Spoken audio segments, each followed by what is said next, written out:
Hey, what's up, guys? Welcome back to the Matt Bowers Auto Group pregame show. I'm Nick Underhill. He's my triplet. We're here at Bank of America Stadium in Charlotte for today's game between the Saints and the Carolina Panthers.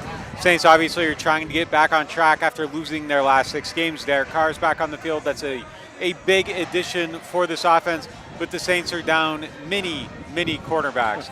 No Paulson Adebo, obviously. No Marshawn Lattimore. No Kool-Aid McKinstry. No Rico Payton. That means probably Shamar Jean-Charles is starting at cornerback today. That's going to be a tough task to overcome, but there is a lot on the line, I think, in this game. The Saints really need to find a way to get into the win column. It's everything's on the line. I mean, Dennis Allen's not getting fired if they lose this game. Derek Carr's not getting cut if they lose this game. But every reason that you have for giving those guys the benefit of the doubt takes a big dent if they don't perform against maybe the worst team in the league right now, especially with the state of their roster and their own injuries and trading away players and kind of tanking right now. They've got their backup quarterback. They've got all their backup receivers going against all the Saints' backup corners. The Saints offense has to show up today. It has to. It has to. It's been 6 straight losses. They need to start showing that the injuries were an actual explanation. I keep stealing your term, and not just an excuse. Yeah, no, I think they will. I mean, I think the offense is going to show that today. I don't think that you can, the starting quarterback matters. That's kind of been my go-to line throughout this.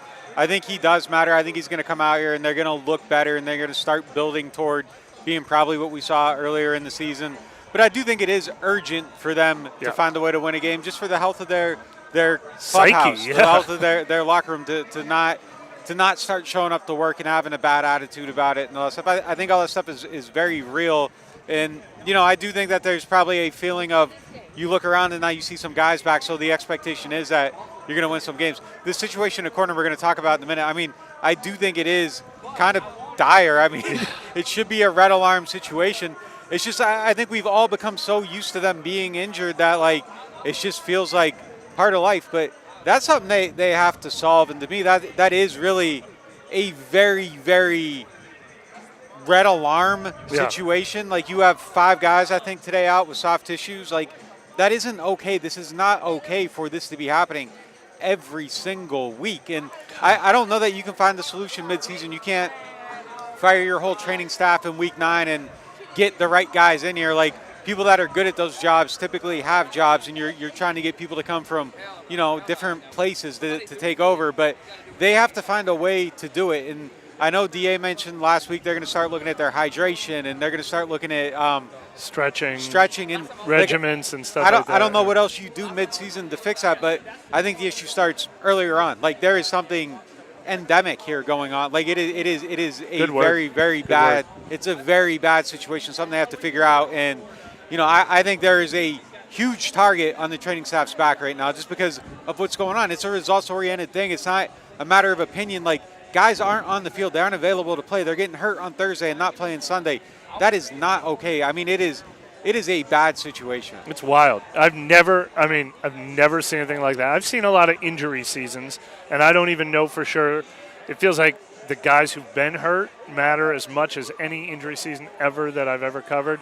But I've never seen as many guys leave practice on a Wednesday or a Thursday or a Friday and miss games with hamstring and groin injuries as we've been seeing this season. So what are you expecting to see from Derek today? How much of a change to the offense do you think getting him back will be? We mentioned this during the week, but I hope he backs up what he said, and he really is 95% or more close to full health this week, and not just coming back the first week he's got a green light to come back and he's only 75% of himself and he doesn't have the full range of motion and his mechanics are screwed up because he's making up for something. I really hope we're getting the full Derek Carr, and I think the full Derek Carr, they might have had a chance to beat the Chargers. They definitely have a chance to beat the Panthers with that. Yeah, I think he's going to make a massive difference. I do. I thought he was playing good the first 4 weeks of the season. Kansas City game was pretty bad, but I don't know a quarterback in the league outside of Pat Mahomes that was surviving kind of what that offensive line was at that point. So I give him a little bit of a pass for that. Some better blocking this week I think is going to be huge for him. We saw the run game get going last week. The run game getting going, I think, is something that's going to help Derek quite a bit. It's a benefit that Spencer Rattler didn't really have, and I think that made his job a little bit tougher as a starter. But they got it going again, and having that and then having Derek, I think it is. I think we're going to see obviously not the offense we saw in weeks 1 and 2, but like maybe something that was out there in week 4. Yeah. Just getting back to that. And I think just feeling it and seeing it is something that I think is going to heal the team a little bit. Like, I think if you can see it and you can feel it, like some of that frustration that's starting to pop up goes away. I don't need think a reminder that it exists. Yeah. I don't think you're necessarily, a players only meeting isn't the story of the week if the offense looks good this week and you win a game. Like it's not. Like I think it starts to heal things a little bit. I don't know that it buys you anything beyond 7 days. You got to win one of the home games too, at the very least. But you probably got to win the next one. You got to start today. Yeah, you got to start somewhere. I mean, beating Carolina isn't the antibiotic. No, it just has to be the start. It's putting some Neosporin on a cut. Like it doesn't heal the cut, but it might make the cut feel a little bit losing to Carolina is we better go back to the hospital. Yeah, I mean that's. I don't know what would happen. You can't treat it at home anymore if you lose to Carolina. I don't know what happens if they lose this game. Honestly, like as far as the locker room goes, like you said, I don't think anyone's in an immediate crosshair or anything like that. But it's got to start getting better. Like it really has to, and patience can change. Like if you're not winning football games. Let me tell you what else I need to see today. We just saw Todd Grantham and Brian Brzee walk by. That's a unit that has not been affected by injuries this year. Maybe the only unit on the team that hasn't been affected by injuries this year. They need to show up in a big way against a Carolina team that does have actually a pretty healthy offensive line and some guards they spent a lot of money on this offseason. But they're using their backup quarterback, Bryce Young, because Andy Dalton got injured a couple weeks ago. Bryce Young has really struggled. They need to make him struggle today. This defensive line needs to show up. I need to see pressure. I need to see sacks. I need to see forced turnovers. That's a unit that none of the excuses apply to that unit this year. They need to play better, especially in this matchup. I'm going to be fascinated to see what they do in terms of their coverage today, just being down so many different guys. I'm expecting we probably see Alante on the outside, Gene Charles on the outside, and then Ugo Amadi in the slot. That's kind of surprised by anything else. Yeah, but like I don't know if you're playing all your press man with a bunch of backups out there. I don't know. Maybe we see you blitz less because you have to help in coverage. That'd be disappointing, but it could be. I mean, I'm wondering if we see maybe a lot of too high today, like a lot of zone coverage. Just to kind of make sure they got a little bit of help. I don't want to see them. I think pressing will be really, really dangerous with these guys. I think you got to take a whole different approach. And being down a few guys, like they probably will get some pressure today. And Bryce Young will make some mistakes, and there will be passes that can be intercepted. I think being down all your corners is a killer because you're probably getting a possession or two back if you got all your guys, but you don't got Lattimore and you don't got Kool-Aid, you don't got Adebo, and I think it's going to be a big deal. I think it's going to be tough out there for the defense. I don't think you're blowing anyone away today like you did in week 1. Obviously, I think it's probably going to be a little bit of a closer game. 7-point spread feels about right. Like I feel like it's probably going to end up being about a 7-point game. That's fair. Like I said earlier, though, the cornerback injuries the Saints are dealing with would be a massive story in any year with any record, and how can they overcome it? But luckily, the team on the other side, backup quarterback, Thielen is not playing. Deontay Johnson just got traded away. They already had maybe the worst receiving core in the league to start with. Rookie Xavier Legette's the only guy who's made a real big impact in that group. That's a guy that they're going to have to watch out for. I'm sure they'll give up one 50-yard pass to Xavier Legette because they do that every week. Yep. But luckily, you're not being. I mean, this is the best possible opponent you could be facing if you're down 3 of your top 4 corners. That changes next week when you've got Drake London and Darnell Mooney and Kyle Pitts for that matter. But for this week, it's a matchup that I think that advantage is evened out. They're both down in that department. Yeah, I mean, look, the thing that sucks about losing 6 games in a row, though, is that you can't even really have, like, the logical conversation about the impact of being down 75% of your cornerback depth chart because, like, it just doesn't matter. You have to win again. If Bryce Young throws for 290 yards and 2 touchdowns, nobody cares who was missing. Yeah. Here's a question from the chat. Obviously, Kendre Miller got placed on injured reserve for the 2nd time this season. Hugely disappointing talent, obviously off the charts, but just completely incapable of staying on the field. And, I mean, really bad luck there, but the chat is asking, is Kendre Miller going to be a Saint next year? I think they'll have a little patience with him because they do see the talent, and maybe it's figuring something out medically. If they, Peyton Turner is here in his 4th year with the team. They didn't give up on him after he missed season after season after season, and his money's already guaranteed, so you don't save money by cutting him. But as they've shown this year, they're just not going to waste time waiting around for him. I think they're going to draft another running back in the 3rd round. I think they're going to make sure that they're fortified with or without him, and it'd be a bonus if he ever shows them anything. Yeah, I agree. I agree with that. I do think they need to add people at that position, though. I think it's an important position to draft and keep adding people to that mix. Another one from the chat. Alan said they were changing up some things to prevent injuries in practice. Do you feel like it's a little too late? I don't think that's the first thing they've done with that. I mean, it's something that's been front of mind since kind of the rash of injuries early in the season. They're studying it. They're looking at it. They're trying to figure it out. They're trying to figure out some different things to do. I think it's just like at the point where it's like, well, I don't know, I guess like it's just what do you do with this? I think it's something that's hard to change in season because the effect of what's happening now is probably the result of something that happened 6 months ago, and it kind of catches up to you and it creeps up on you. I don't think it's a this happened on Monday and now here you are on Thursday.